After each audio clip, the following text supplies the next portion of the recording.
안녕하세요. 6월 29일 수요일 아침 라이브 토크 부모 지승현입니다. 오늘도 정말 변함없이 아침부터 아이들하고 전쟁 치르고 계시는 어머님들 많이 계실 텐데요. 요즘 또 새롭게 등장한 또 하나의 전쟁이 있죠. 바로 그렇습니다. 스마트폰과의 전쟁. 정말 요거 맨날 뺏고 숨기고 어떻게든 못하게 하려고 어머님들 많이들 고생하고 계실 텐데요. 오늘 주제 그래서 저희가 손안의 괴물, 스마트폰 이렇게 한번 정해봤습니다. 우리 라이브 토크 부모에서 이 세 번에 걸쳐서 이 스마트폰에 관련된 이야기를 했습니다. 그런데 오늘 같은 경우에는 조금 더 다른 어떤 그런 느낌으로다가 다가가가지고 여러분들의 부모님들의 어떤 고민들을 저희들이 해결해 드리도록 하겠습니다. 네. 애들이 크잖아요. 그러면 이건 세 번의 방송으로도 부족해요. 그럼요. 이게 맞아요. 계속 끊임없는 주제들이 끊임없이 계속 쏟아져 나오기 때문에 엄마들은 아마 우리가 지금까지 했던 방송이 있다 하더라도 오늘은 또 새로운 주제라는 걸 잘 아실 겁니다. 맞아요. 이 스마트폰이 나날이 계속해서 발전해 나가고 있잖아요. 그 컨텐츠 자체도 너무너무 다양해지고 방대해지기 때문에 이 전쟁은 하루아침에 끝날 수 있는 그런 전쟁이 아닌 것 같아요. 그쵸. 부모님들도 똑똑해지셔야 됩니다. 그래서 오늘은요. 스마트폰 중독을 예방할 수 있는 방법 함께 알아볼 텐데요. 지금까지 얘기했던 것에 어떻게 보면은 그 종결판이 될 수도 있을 것 같습니다. 그렇습니다. 오늘 함께 얘기 나눠주실 소아정신과 전문의 신혜지 박사님 모셨습니다. 어서 오세요. 박사님. 안녕하세요. 반갑습니다. 자, 오늘도 함께 여러분과 소통할 댓글창 열어볼게요. 열려라 댓글. 자, 오늘도 변함없이 라이브 토크 부모 여러분과 함께 실시간 투표도 진행할 예정입니다. 오늘의 주제도 많이 관심 가져주시기 바라고요. 많이들 참여해 주시기 부탁드려요. 자, 아이들과 또 스마트폰 사이에서 벌어지는 여러 가지 전쟁들에 어머님들이 정말로 많이 고생하고 계실 텐데요. 일단 저는 아이들이 얼만큼 스마트폰을 사용하고 있는지 좀 궁금했었어요. 몇 % 정도 될 것 같아요? 초중고생을 다 합쳐서. 초중고생 합하면은 10명 중에 한 3명 한번 좀 짐작을. 30% 정도 될 것이다. 네. 30%는 불가능한 숫자입니다. 제가 볼 때는 벌써 초등학교 한 2학년, 3학년 정도부터 들어가면 스마트폰을 사용하기 시작하고 초중고생은 그냥 당연히 함께 가지고 다니는 그냥 거. 네. 피부의 일부예요. 그렇기 때문에 제가 볼 때는 80%는 가지고 있다. 80%까지 보셨는데 조금 더 쓰셔도 될 것 같습니다. 제가 딱 보니까 초중고생 스마트폰 보급률이 무려 90%. 그러니까 이제 어른하고 거의 똑같은 거예요. 그리고 아까 지금 몸의 일부다라고 말씀하셨는데 진짜 신체의 일부처럼 아이들이 느끼고 있는 건데 이 얘기를 다시 하자면 스마트폰과의 전쟁이 그만큼 심각하고 부모님들의 고민이 깊어졌다. 이렇게 얘기할 수 있는 거죠. 그래서 이번에 여성가족부에서 실질적으로 전국에 있는 초중고생 137명을 대상으로 조사를 한 겁니다. 그래서 2016년 인터넷 스마트폰 이용 습관 진단 조사를 했더니 결과가 우리 아이들 중에 스마트폰 중독 위험 학생이 13만 8천 명이다. 이 얘기 뭐냐, 137명 조사했는데 13만 8천 명이 나왔다는 건 우리 아이들 10명 중에 1명은 중독 상태다라는 얘기거든요. 이 얘기는 중독 위험군도 있고 그보다 조금 더 가벼운 상태, 이런 많은 군들까지 포함한다는 어마어마한 숫자인 겁니다. 그렇죠. 이거는 정말 중독이다라고 얘기를 할 수 있는 것만 한 명이라는 것뿐이지 훨씬 더 많을 수 있다는 건데. 다음 말씀드릴까요? 사실 육아정책연구소라는 데가 있습니다. 대한민국 유아들을 위한 정책을 만드는 곳인데 그쪽에서 이 비싼 연구를 했는데 유아들도 10명 중에 한두 명 정도가 스마트폰 중독의 위험이 있다는 발표가 2015년도에 있었습니다. 유아들도. 그래서 이제는 어린애들도 다 식당에 가서 엄마 아빠 몰래 하는 정도가 아니라 혼자서도 방에서 열심히 태블릿 PC하고 스마트폰 하는 그런 중독의 위험성이 있습니다. 근데 사실 유아들은요, 요즘 부모님들의 책임이 커요. 애들이 아무것도 모르는데 울게 안 하려고 그냥 이거 스마트폰 쥐어주고. 그렇죠. 식당에서 시끄럽게 안 하려고 그냥 스마트폰 쥐어주고. 틀어놓고 이게 먹이더라고요. 그렇죠. 애는 가만히 있고 이것만 보고 있어.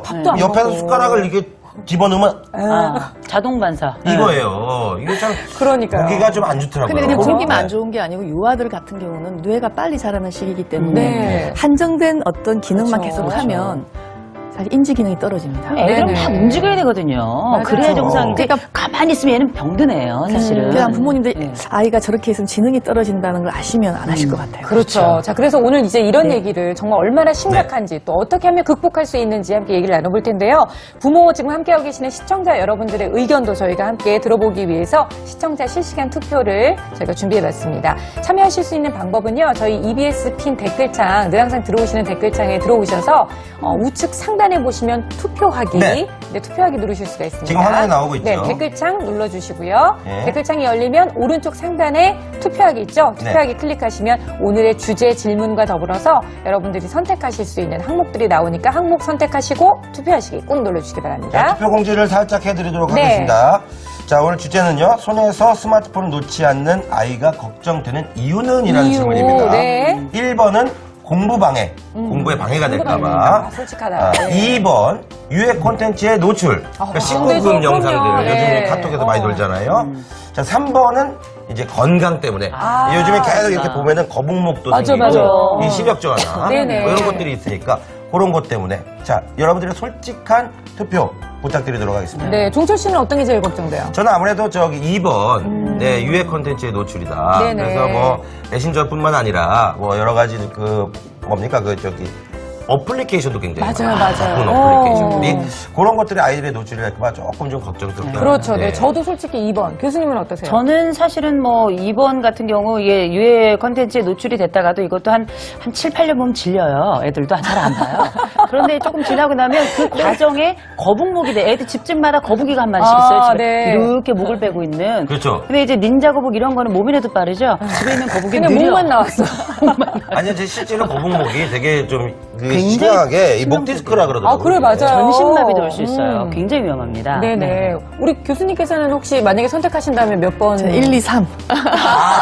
다시 가다. 이 복수 선택 가능합니까? 안 됩니다. 안 됩니다. 솔직히 딱 말해서 하나만 저도 진짜 골고루 1, 2, 3을 다 네. 누르고 싶은데 네. 여기 하나밖에 안 된다는 거 어머니들 네. 참고하시기 바라겠고요. 투표 방법 다시 한번 알려드리면요. 저희 EBS 핀 댓글창에 들어오셔서 댓글창 우측 상단에 있는 투표하기 클릭하시고 거기에 맞는 내가 생각하는 항목에 클릭하신 다음에 투표하기 누르시면 됩니다. 자, 지금 여러분께서는요. 9시 51분 지나가고 있는 이 시간에 라이브 토크 부모와 함께하고 계십니다.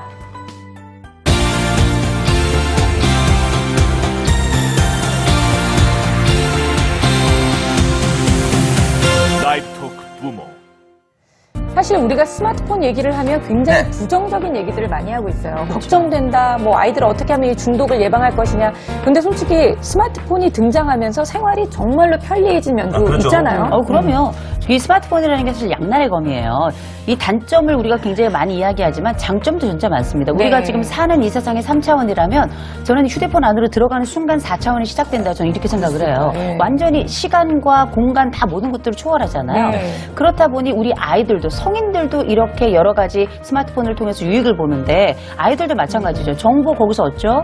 거기다가 또 우리가 SNS를 통해서 아이들 관계 구축하죠. 하나 더 나아가서 거기서 또 오락도 하잖아요. 게임도 하고. 그리고 요새 애들은 학교에서 내주는 그 여러 항목들 중에 수행 과목이 있잖아요. 네. 그 수행들을 거의 대부분 팀으로 묶어서 하기 때문에 SNS와 같은 그 장치가 없이 스마트폰 없이는 사실은 거의 수행 수업을 할 수가 없다. 과제를 할 수가 없다. 이렇게 이야기할 정도라서 사실상 학업상에서도 또 아이의 유의상에서도 관계상으로도 지금 아이들에게 굉장히 유능하고 또 중요한 역할을 하고 있는 거죠. 네, 사실 근데 주변에서 이렇게 보면 제가 알고 있는 사람 중에 이 스마트 기기를 제일 많이 가지고 있는 거는 종철 씨인 것 같아요. 네, 그렇습니다. 종철 씨는 도대체 무슨 그 쓸 이유가 어. 있길래 어떤 용도로 쓰고 있는 거예요? 그 많은 것들을? 그거 많이 써요. 쓰는데 일단은 저는 이제 그 새로 나온 기계가 있으면 안 사고는 못 빼기는 그런 성격이라 네, 얼리하다. 일단 그런 거를 좀 네. 사는 편인데 일단은 편하잖아요. 그리고 일단은 뭐든 정보가 빨리빨리 오고. 빨리 오고.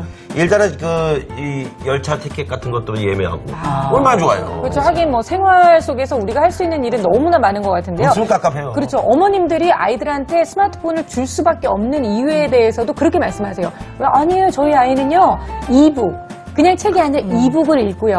네. 그리고 있어 보이네요. 동영상 강의도 저는 아이고. 항상 이렇게 학원 굳이 안 보내요. 동영상 강의 이렇게 얘기를 하시니까 사실 그런 얘기 들었을 때는 그거 나빠요라고 얘기하기가 네. 그렇구나 이렇게 생각이 들기도 하거든요.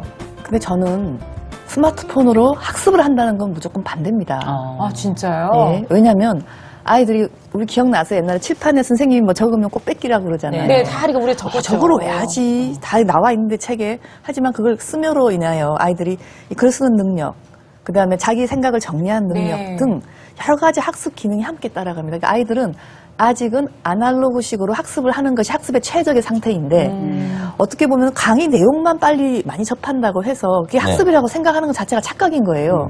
제가 좀 더 심한 말씀을 드리면 아이들이 스마트폰을 찾잖아요. 아까 네. 정보 검색을 하셨는데 그럼 뭐 찾잖아요. 그러면 어려운 단어를 아는 것 같아요. 그러나 자기가 직접 경험하지 않은 단어를 아는 것처럼 하는 거는 소위 말하는 헛똑똑이, 가짜 헛똑똑이. 성숙입니다. 부모님도 속아 넘어가, 어머, 제가 저렇게 어려운 단어를 하지만 그 의미를 몰라요. 그렇기 때문에 네. 헛똑똑이를 많이 양성하는 이런 스마트폰용의 학습은 저는 전문가로서 아니, 반대합니다. 근데 저는 네. 질문이 하나 있는데 네. 이제 아이들만 그런 거죠. 성인들 학습할 때 저는 괜찮죠. 제가 오히려, 사이버대에 예. 있는데 성인들은 이미 뇌가 그렇죠. 발달을 했잖아요. 발달했으니까. 그렇지만 한 가지 더 말씀을 드리면 네. 성인들도 디지털 치매라고 혹시 들어보셨나요? 네, 그런 게 맞아요. 있죠. 오랫동안 예. 자기가 외우지 않고 직접 자꾸 찾기만 하시면 네. 어른들조차도 장기 기억력에 약간 손상이 옵니다. 아니 우리가 하다못해 내 전화번호도 기억 안 날 때 그렇죠. 있잖아요. 그렇죠, 있죠. 전화번호가 어떻게 돼요? 그러면 갑자기 010 가만히 있어봐. 이렇게 내 번호 기억 안 나, 남편 네. 번호 기억 안 나, 애들 번호 맞아요. 하나도 기억 안 나잖아요. 그리고 이게 시아버지 번호 아시는 분 맞아. 그런 거 모르지. 기억 안 나요. 몰라. 예, 근데 이제 그 문제는 허시태그 기능이 또 많이 또 네, 머릿속에만 네. 좋아져가지고 맞아. 그 낱말과 그렇죠, 단어 그렇죠. 있잖아요. 네. 그래서 저는 이 스마트폰이 어른들도 조금 그런 게 뭐냐면은 이 정보 검색도 좀 약간 좀 자기의 어떤 그런 생각과 그 허시태그에 의한 어떤 편파적인 어떤 그런 한쪽 방향으로만 네. 그치. 원하는 것만 골라보니까 그렇죠. 좀 그런 부분도 좀 있을 것 그게 같아요. 문제는 뭐냐면 아이들이 이제 그 어린 시절에 스마트폰을 과량으로 사용하게 되면 어떤 현상이 발생하냐면 인내력이 줄어들어요. 만족지연이라는 것이 사실 우리에게 굉장히 중요한 생애 아주 중요한 우리가 해내야 될 숙제 중에 하나인데 이 만족지연 문제가 생기면서 인내력이 줄죠. 네. 이 인내력이 줄고 더 줄고 더 줄다 보면 우리가 흔히 말하는 조절 장애에 관련된 이야기, 뭐 충동 조절 장애라든지 분노 조절 장애라든지 이렇게 뭔가를 기다려야 하지만 기다릴 수 없는 일종의 충동 조절 장애가 생겨날 가능성과도 연결이 되어 있기 때문에 사실 우리 아이들의 스마트폰 관리가 그만큼 중요한 거죠. 네네. 그래서 학습용 소프트웨어를 또 요즘에 또 많이 또 이제 유혹이 오죠. 부모님들한테. 그렇죠. 집중력이 좋아지네, 뭐 머리가 좋아지네 하는데 사실 어떤 학습용 소프트웨어도 아이들 뇌 발달이 좋다는 과학적 데이터가 없습니다. 정말 이거 만드시면요 노벨상 타요. 네네. 그렇기 때문에 그런 과학적인 사실을 알고 결정하셔야 돼요. 아니 지금 말씀 듣고 생각해보니까 네. 우리 때는 정말 영어 사전을 항상 들고 다니고 네. 영어 사전이 너덜너덜해질 때까지 사실 그러셨어요? 공부했죠. 아니, 이게 아니라 초등학교 때 한 10년 들고 다니면 너덜너덜해지더라고요. 근데 사실 우리는 진짜 그걸 보면서 알파벳의 순서를 외우면서 이게 뭔가 어떻게 보면 머리가 좋아지고 그렇죠. 뇌를 계속해서 운동을 시키고 개발할 수 있는 그런 상황에서 공부를 했던 것 예. 같은데 요즘 아이들은 솔직히 저희도 그렇지만 띡띡띡 누르면 끝인데 그거를 몇 번 써보고 하면서 외워야 되는데 그게 전혀 안 되는 거잖아요. 네. 그러니까 너무 당연한 결과일 수도 있겠다라는 생각이 듭니다. 지금 댓글 많이 올라오고 있는데요. 다일맘님이 네네. 예, 그 조카가 스마트폰을 너무 많이 사용하다 보니까 네. 이 목디스크가 와서 쓰러졌다고. 조카가요? 네, 조카가 그런 얘기를 하시네요. 그래요. 그래서 건강이 굉장히 좀 위험하다. 네, 또 비주맘님도 스마트하게 사용하는 것은 유용한데 다들 습관적으로 손에 들고 시간을 허비하는 것 같다. 근데 정말 그렇지 않으세요? 그럼요. 아니 그냥 어느 순간에 나도 모르게 그냥 잠깐 짬이 나면 이거를 보게 되잖아요. 그렇죠. 공백을 참지를 못하는 거예요. 이게 마치 뭐 그림으로 치자면 꽉 차 있는 서영화 같은 삶을 사다 보니까 네네. 아름답고 좋아 보이긴 하지만 사실 조금 답답한데 아까 좀 지나간 그 댓글 중에 뭐가 있었냐면 준영맘이 우리 아빠는 그렇게 축구하는데 그걸 본다고 그것 때문에 아주 본인이 못 살겠다고 아빠 남편에 대한 걱정을 그렇게 네네. 하시더라고요. 아니 그리고 현석아님도 문화적인 지금 문제죠. 뭐라고 하셨냐면 네. 아이들이 오히려 엄마 또 게임해 이렇게 얘기한다고 본인이 오히려 중독이라고 이런 맘들이 아마 진짜 솔직한 얘기실 거라는 생각이 듭니다. 자 저희가요 여러분들의 네. 생각을 알아보기 위해서 지금 실시간 투표 진행하고 있습니다. 손에서 스마트폰을 놓지 않는 아이가 걱정되는 이유는 무엇입니까? 라는 질문인데요. 지금 EBS 핀 댓글창에 들어가셔서 여러분들이 원하시는 항목 클릭하시고 투표해 주시면 되겠습니다. 근데 정말로 네. 이 아이들이 스마트폰을 사용하고자 하는 그 이유, 아이들은 정말 왜 스마트폰을 그렇게 필요로 하는 것 같으세요? 알고 있습니다. 아, 그래요? 네, 물어봤어요? 애들한테 많이 물어봤어요. 뭐래요? 얘들은 메신저가 없으면 안 됩니다.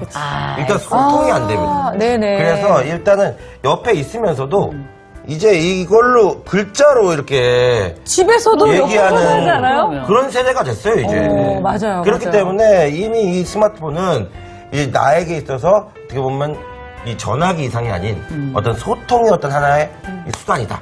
좀 그렇게 말씀드립니다. 네, 그래요, 맞아요. 그리고 요즘은요, 그 SNS 메신저에서도요, 자기하고 얘기하는 거 있어요. 네. 그러니까 남한테 얘기하기 좀 구차할 때 나한테 얘기한다? 맞아요. 그리고 내가 그렇지. 그걸 나중에 본다? 왜 그러면 그래? 외로운가 봐요. 그러니까. 그리고 좀 약간 핸드폰, 스마트폰 이렇게 오래 누르고 있으면 네. 말을 걸어요. 아, 그렇죠. 그래. 반가워. 뭐가 필요하시죠? 대답도 막 이러면서. 하고. 야, 정말 진짜 우리 아이들이 왜 이렇게 스마트폰을 갖고 싶어 하는지, 네. 왜 스마트폰을 필요로 하는지 아이들이 사용하는 방법을 좀 보면은 그 이유를 알 수 있을 것 같은데요. 그래서 저희가 아이들의 이야기를 들어보기 위해서 준비한 영상이 있습니다. EBS 다큐 프라임의 초등 성장 보고서 중에서 영상 함께 보시죠.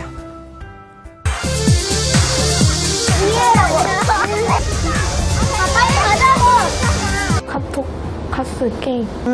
폰에서 거의 다 하는 게 카톡이나 멤버나 그런 게밖에 없으니까. 만약에 친구가 없으면 그것도 안 하게 되고 그냥 폰도 그냥 안 하게 되고 그러니까. 주로 뭘 할까요? 아이들은 스마트폰으로 뭘 할까요? 게임. 역시 게임. 수다가 가장 많죠. 오, 수다가 더 많네요. 그 다음은 게임입니다. 게임은 남자아이들이고 수다는 그렇죠. 여자아이들. 수다는 여자일 것 같아요. 아이들이 정말 좋아하는 놀이는 뭘까요? 앉아서 스마트폰을 할 수 있는 공간. 다양한 놀잇감으로 친구와 놀 수 있는 공간입니다. 아, 이렇게 좀 이제 실험을 진행해 보는 거예요. 이 실험은 여러분들이 평소 놀이 모습을 관찰하는 실험이에요. 그래서 평소대로 놀 시간, 놀이 공간, 놀 대상이 있는 상황. 아이들은 무엇을 선택할까요? 진짜 궁금하네요. 알파벳 의자에 머물렀던 1분을 빼고 여학생들은 19분 동안 다양한 놀잇감으로 친구와 놀았습니다.